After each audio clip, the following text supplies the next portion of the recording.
गुरुर् साक्षात् परब्रह्म तस्मै श्री गुरुवे नमः। नमस्कार, स्वागत है आपका आचार्यवाणी में। मैं आचार्य डॉक्टर विक्रमादित्य आपके साथ हूँ। कुंभ राशि वालों के लिए जुलाई के अंतिम भाग में क्या कुछ होना लिखा है, ग्रहों का योगायोग क्या कुछ बना रहा है, कैसा योग। देखिए, ग्रहों के योग के अनुसार से आप समझ लीजिए आपके लिए बुध का परिवर्तन और शुक्र का वक्री होना बहुत इंपॉर्टेंट रहने वाला है। ये दोनों जुलाई के अंतिम भाग में परिवर्तित होकर एक विशेष प्रकार का योग बनाने वाले हैं। मंगल, बुध और शुक्र जिस प्रकार का एक कॉम्बिनेशन बनाएंगे, ये आपको बहुत बढ़िया तरीके से आगे बढ़ने में सहायता प्रदान करने वाला है। बहुत बढ़िया तरीके से आपकी ऑर्गेनाइजिंग कैपेसिटी बढ़ने वाली है, चीज़ों को हैंडल करने की स्थिति आपकी बढ़ने वाली है।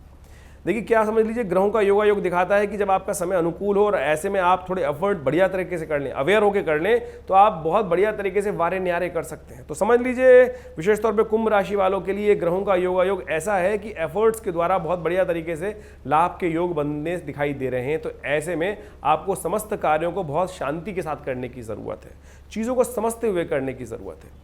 अज्ञानता में क्या होता है कि ग्रहों का योगायोग पता ही नहीं है। अज्ञानता में हमें लगता है भैया बहुत अच्छा दिन आ गया, निकल गया, आज का दिन तो बहुत अच्छा निकल गया। यदि पहले से पता चल जाए कि कौन सा दिन अच्छा है, कौन सा दिन भारी है, तो आप उसके अनुसार से अपने आप को तैयार कर सकते हैं। जैसे मौसम विभाग आपको आजकल आपके गूगल के थ्रू आपको बता देता है कि आने वाले समय में वर्षा होने के योग हैं, ऐसे योग हैं, तो आप क्या होता है, पहले तैयार हो जाते हैं।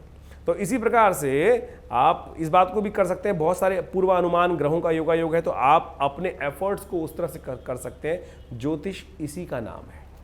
ज्योतिष इसी प्रकार से बताता है कि आने वाले समय में क्या ग्रहों का योगायोग किस प्रकार से है। वैसे जुलाई में ग्रहों का परिवर्तन जो है, विशेष तौर पे जो लोग शेयर बाजार में काम कर रहे हैं उनके लिए बहुत ज़्यादा सावधानी भरा है। विशेष तौर पे बहुत बड़ा घोटा, खासतौर पे कुछ झटका लगने के योग दिखाई दे रहे हैं। ऐसे में विशेष तौर पर कुछ क्षेत्रों में काम करने वाले, सोना चांदी इत्यादि में जो लोग काम कर रहे हैं, रुई में दिखाई काम कर रहे हैं, उन सबको बड़ी सावधानी के साथ समस्त चीज़ों को कार्य करने का प्रयास करना चाहिए। थोड़े खर्चे, महंगाइयाँ बढ़ने के योग दिखाई देते हैं। ऐसे में ग्रहों का योगायोग साफ दिखाई दे रहा है। लेकिन एक बड़ा अच्छा योग बन रहा है कि आने वाले समय में जो हमने देखा है कि वर्षा ऋतु से जो हम त्रस्त थे, ग्रहों का योगायोग जुलाई में बना के दिखा रहा है कि आने वाले समय में वर्षा कम होने की स्थिति बन सकती है।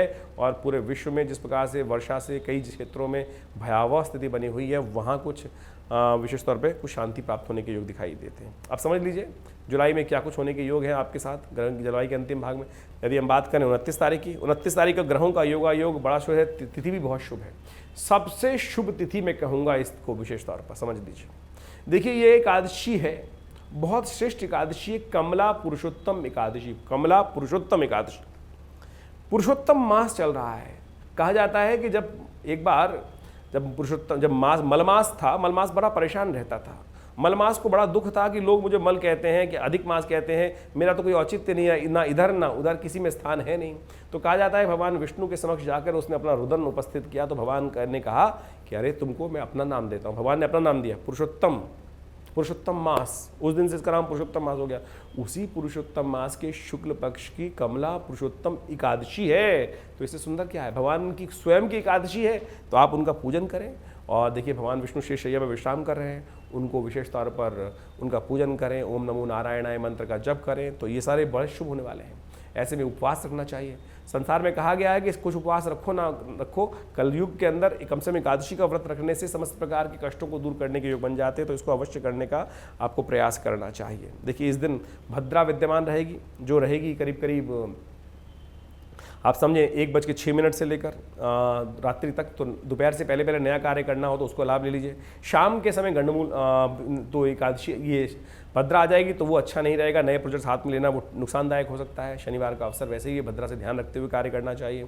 और एक बात और ध्यान रखें, गंडमूल नक्षत्र भी विद्यमान है। जो जातक जन्म लेंगे उनको मूल शांति उनकी अवश्य कराएगा उनकी, अन्यथा वो बच्चा स्वयं के लिए और परिवार के लिए भारी रहेगा।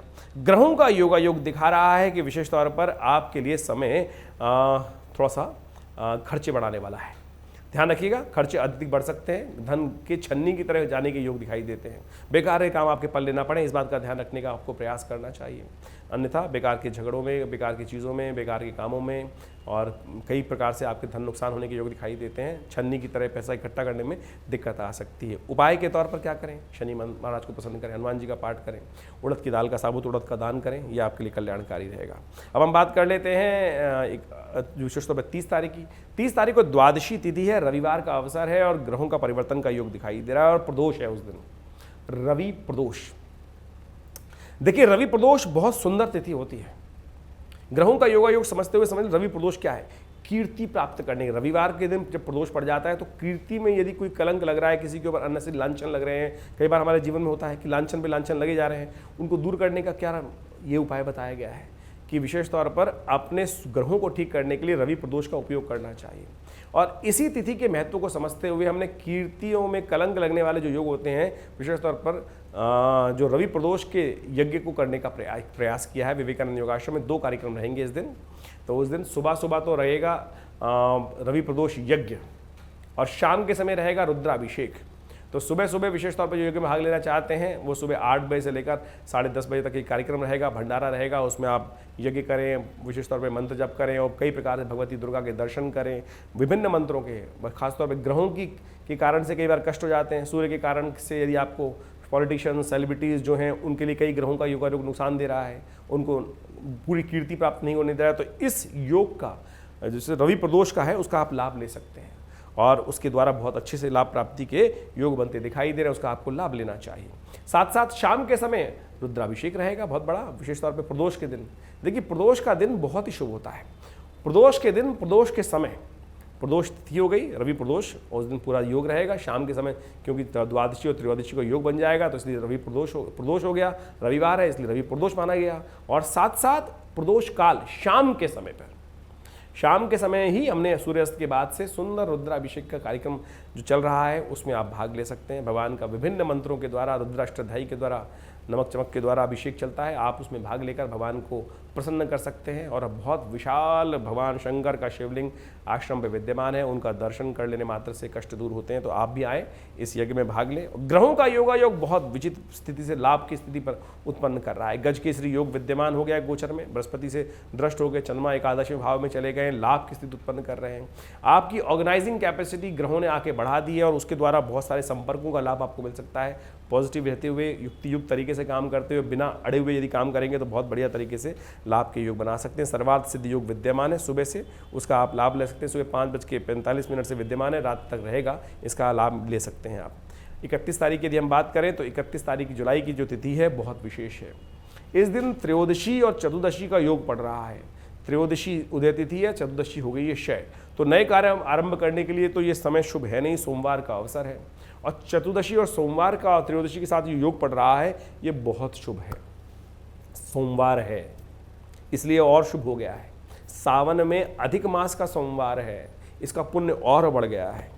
और इस बात को हमें समझ लेना चाहिए कि इन योगों का लाभ लेना चाहिए। और हमने इसीलिए विशेष तौर पे सावन के सोमवार पर, अधिक मास के सोमवार पर बहुत विशाल रुद्राभिषेक आश्रम पे रखा है। जो जो लोग आएंगे सब भगवान शंकर के विभिन्न शिवलिंगों का अभिषेक करेंगे। पीतल के शिवलिंग, मिट्टी के शिवलिंग और नर्मदेश्वर, पत्थर के शिवलिंग, अनेक अनेक प्रकार के शिवलिंग, मृतिका के शिवलिंग बनाकर उन सब का विभिन्न मनोकामनाओं के लिए सुंदर अभिषेक आश्रम में रखा गया है। आप भी इस महारुद्राभिषेक के अंदर सम्मिलित हो सकते हैं, आपको हम सादर आमंत्रित करते हैं। जो लोग अपना स्थान आरक्षित कराना चाहते हैं, फ़ोन नंबर्स पर आप अपना स्थान को आरक्षित कराकर उसका लाभ ले सकते हैं। यह बहुत सुंदर तिथि है। इस सुंदर तिथि में भगवान का अभिषेक करने से समस्त मनोकामनाएं सिद्धि होने के योग बनते हैं। अनादिकाल से लोगों ने शिव कृपा से कितने कितने सुंदर कृपा से प्राप्त कर और आशीर्वाद प्राप्त करके समस्त संसार के सुखों को भोगा है। तो आप भी इसको लाभ लेने का प्रयास करें। ग्रहों का योग बहुत शुभ बना हुआ है, ऐसे में धर्म कार्य कर और आप उसका लाभ ले सकते हैं। और विशेष तौर पे आपके ग्रहों के दृष्टिकोण से यदि हम कुंभ राशि की बात करें तो बहुत सुंदर तरीके से चंद्रमा गजकेसरी योग बना रहे हैं, बहुत सुंदर तरीके से विद्यमान है। और साथ साथ क्षय तिथि है, इसका ध्यान रखना है आपको। नया कार्य नहीं आरंभ करना है। क्षय तिथि में अशुभ मुहूर्त बन जाता है और नए कार्यों को आरंभ करने से बचना चाहिए, नए प्रोजेक्ट्स को हाथ में लेने से बचना चाहिए। इन सब का ध्यान रखते हुए कार्य करें। उपाय जो आपके समक्ष हमने बताए वो सब करें। तिथि आपके लिए शुभ है, मनोकामना सिद्धि के योग हैं। धन्यवाद।